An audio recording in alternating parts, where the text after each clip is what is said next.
All right, cameras running. It's time for non-fictional story time. We're talking about my anxiety and depression, my years on Xanax and Lexapro and Nebiblo. I don't even know. It's pretty much what it is. It's a beta blocker for social anxiety. Yep, got it all. Social anxiety, chronic anxiety, and major depression. So, anyways, let's get into the story. So, I've had all of these my whole life. I grew up with them. I was clinically diagnosed by a psychiatrist about 9, 10 years ago, put on Lexapro, and then when that was helping but wasn't enough, was put on the beta blocker Nibliblo. I will definitely have it right here what it's actually spelled. I just can't say it. It's like Nibliblo. I don't know. Anyways, but it's a beta blocker that a lot of performers take before they get on stage to help with anxiety performing in front of crowds. But that wasn't enough. So I also had to go on Xanax. Yes, Xanax. Twice a day. 1 milligram in the morning, 1 milligram in the afternoon. And after about 10 years of being on these medications, I decided that I've done enough therapy. I have other tools in my toolbox now when it comes to meditation, thus manifest in theta, and I decided that I'm ready to get off the meds. So, and again, I am not a medical doctor. I am an idiot. Do not do what I do, as you will see in the video. That, yeah, I made a big mistake, and you'll see that in a little bit. So, I was able to get off the Lexapro cold turkey. Cold turkey. Just decided not to take any more, got off it cold turkey. Did that about a month and a half ago. No side effects, no problem. The same thing with the Nebibable. I got off that too, cold turkey. And I didn't want to get off all the meds cold turkey right away. So I waited about a month and a half before starting to get off of the Xanax. Um, so fast forward to last Thursday, I took my last dose of Xanax and then went off that cold turkey. I did the Lexapro and the Nebibable cold turkey, so why not the Xanax? Um, yeah, why not the Xanax? What a mistake. So about one day after getting off the Xanax, I started having issues.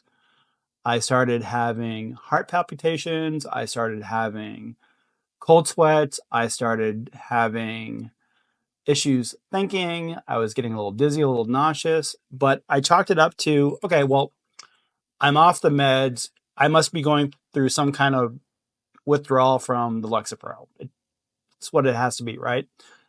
Everybody who's on these medications, or a good part of these people that are on these medications, they usually take some kind of Xanaxy drug along with the SSRI. My drug of choice for my prescriber was Xanax.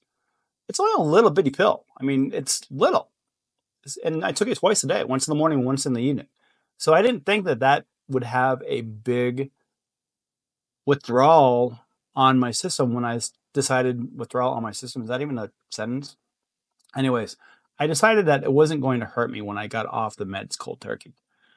So I went off the meds, and for a couple days, I started having these side effects. Like I started having aversion to light, like when I went into a grocery store or anything that had fluorescent lights, it was really starting to mess with my eyes. I was, again, having dizzy spells. I was having these fits of just panic attacks. I was having insomnia at night. And I was just like, what is going on? I've been off the Lexapro for almost a month and a half, and I've only been off the Xanax for 2 days now. What is going on? And after day number 4, which was Sunday, I decided to fire up good old ChatGPT and just typed in, I'm even going to look it up. Quitting Xanax cold turkey, what can I expect? And I kid you not. I'm looking at it, so I gotta believe it. ChatGPT came back with a little emergency light, like a little red emergency light, and it said, "Call a medical professional today, please. Do not drive alone. You're too weak and you need help." I'm telling you, it says that I'm going through Xanax withdrawal. Um, I'm going through post medication emotional surfacing, which is like all these emotions that are coming up after years of being flatlined by all these medications. I mean, it scared me. It was like, you are going to have a seizure, you could die. I mean, all these bad things from this little bitty little pill that's in this little bitty little bottle, this little Xanax bottle. So it wasn't the Lexapro, it wasn't the Nabibable, it was this little Xanax pill that was causing all of my withdrawal symptoms. So after chatting back and forth with ChatGPT saying, "Hey, I'm not going to go to the doctor because it's Sunday and it's right before a holiday," and ChatGPT was just like, "You are going to die. You need to see a medical professional right away." And I went, "Whoa, whoa, whoa, ChatGPT. How about this? How about if I go on to a tapering program with the meds back on Xanax, so down from 2 milligrams a day to 1 milligram a day for a month, and then down to zero point 0.5 milligrams for a month, and then a microdose of 0.25 milligrams off." And ChatGPT came back and was like, "Oh, I'm so happy for you. This is the right move." And sure enough, I kid you not, 1 hour after taking the Xanax, the 1 milligram of Xanax, everything went back to normal. The panic went away. The heart palpitations went away. I slept like a baby that night. It was just, I had no idea. It was all this withdrawal symptoms from the Xanax. It wasn't the Lexapro. It wasn't the beta blocker. I'm being honest. It was the Xanax. I've tried to get off these meds a couple different times. One time I actually did a tapering program with my doctor, but I did it wrong. I didn't let it go long enough. So in tapering, you're supposed to do like a month, a month, a month. So, and each month that you're cutting the meds in half. I didn't do that. I did like a week, and then done. And that's not enough time. It's not enough time for your body to get rid of all the Xanax in your body. So on the Lexapro, there's a 20% chance that you're going to have side effects. There's an 80% chance that you're not. On the beta blocker, you're probably, and it's nebivolol. I don't know. Anyways, on the beta blocker, you're probably not going to have any side effects, especially because I'm not taking it for like heart medication. I was taking it for social anxiety. The big fish in the room, the big player, the whale, the elephant in the room was the Xanax. This is the one that took me off guard because out of all the meds that I was on, I figured that I could stop the Xanax pretty cold turkey and not have any side effects. But it turns out that the Xanax is super addictive. Your body gets super addicted to it. Not even me, myself. Like, it's not like I have to drink alcohol. I got to drink alcohol. No, this is like a pill that I took twice a day. So it was neither here nor there for me. But unbeknownst to me, the old brain and the old GABA production's like, "Hey, we need that Xanax to make our GABA for the day," which I had no idea. So my body's been dependent on Xanax for the last almost 10 years. And the idiot that I am, I decided to quit cold turkey, which I'm glad that I had a little conversation with my buddy ChatGPT over here, because if it wasn't for ChatGPT, I don't know, would I be a drooling mess on the floor in a seizure? Would someone to find me? Would I have to go to the hospital? Would I have to get back on all my meds because I didn't know which one was causing the withdrawal symptoms? But yeah, it turns out that it was the Xanax. Again, I'm not a physician. I'm an idiot. Don't do what I did. please consult your doctor before getting off any meds or trying to get off any meds so that you can avoid exactly what I did, which was trying to get off the Xanax cold turkey, which is a big medical emergency. Now I know. And I keep looking at the chat GPT because it even says Xanax, physical dependency plus dangerous withdrawal.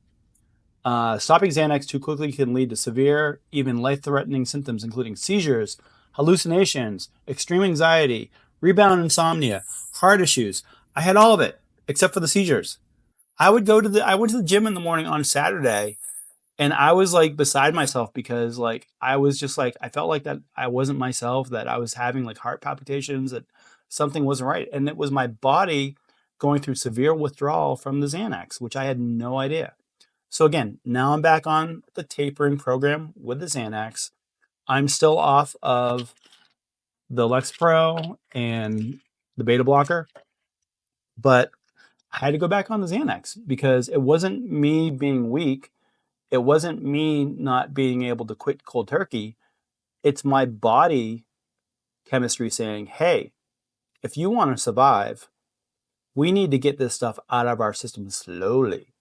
We need to re-evaluate where we are in life, and we need to be able to have some of this in our system as we slowly get off the meds, which I didn't know. I had no idea.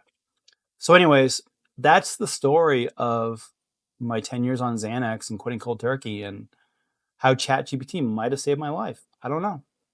But anyways, if you're experiencing anxiety and depression, I just want to let you know that that's the big reason why I did start can't even say the own name of my channel. Let's try it again. That's the reason why I started Manifest in Theta.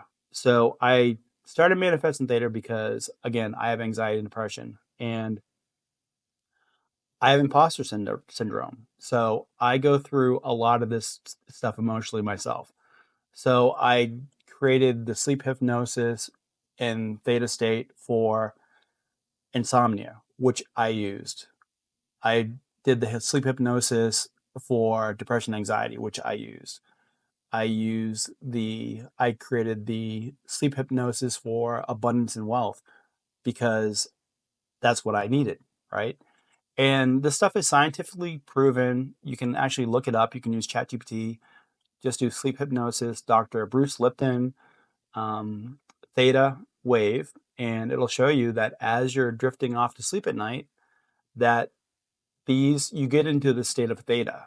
And when you're in the state of theta, it's right before you fall asleep, but you're falling asleep. So even though you're listening to the meditations or hypnosises, whatever you want to call them, you're not really listening to them, but your subconscious mind is. And that's where the reprogramming takes place.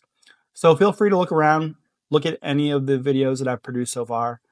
I write all the scripts myself, but I do use AI for the voiceover just because I don't have the great voice for doing meditation scripts, and AI just does it better.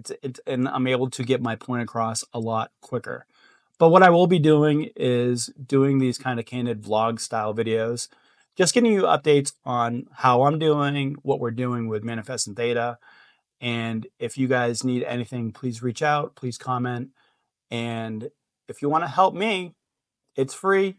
You can like this, you can like any of the videos, and you can subscribe. I promise the sleep meditations, the micro manifestations, and everything else that I do on this channel is all to help. It's all to help.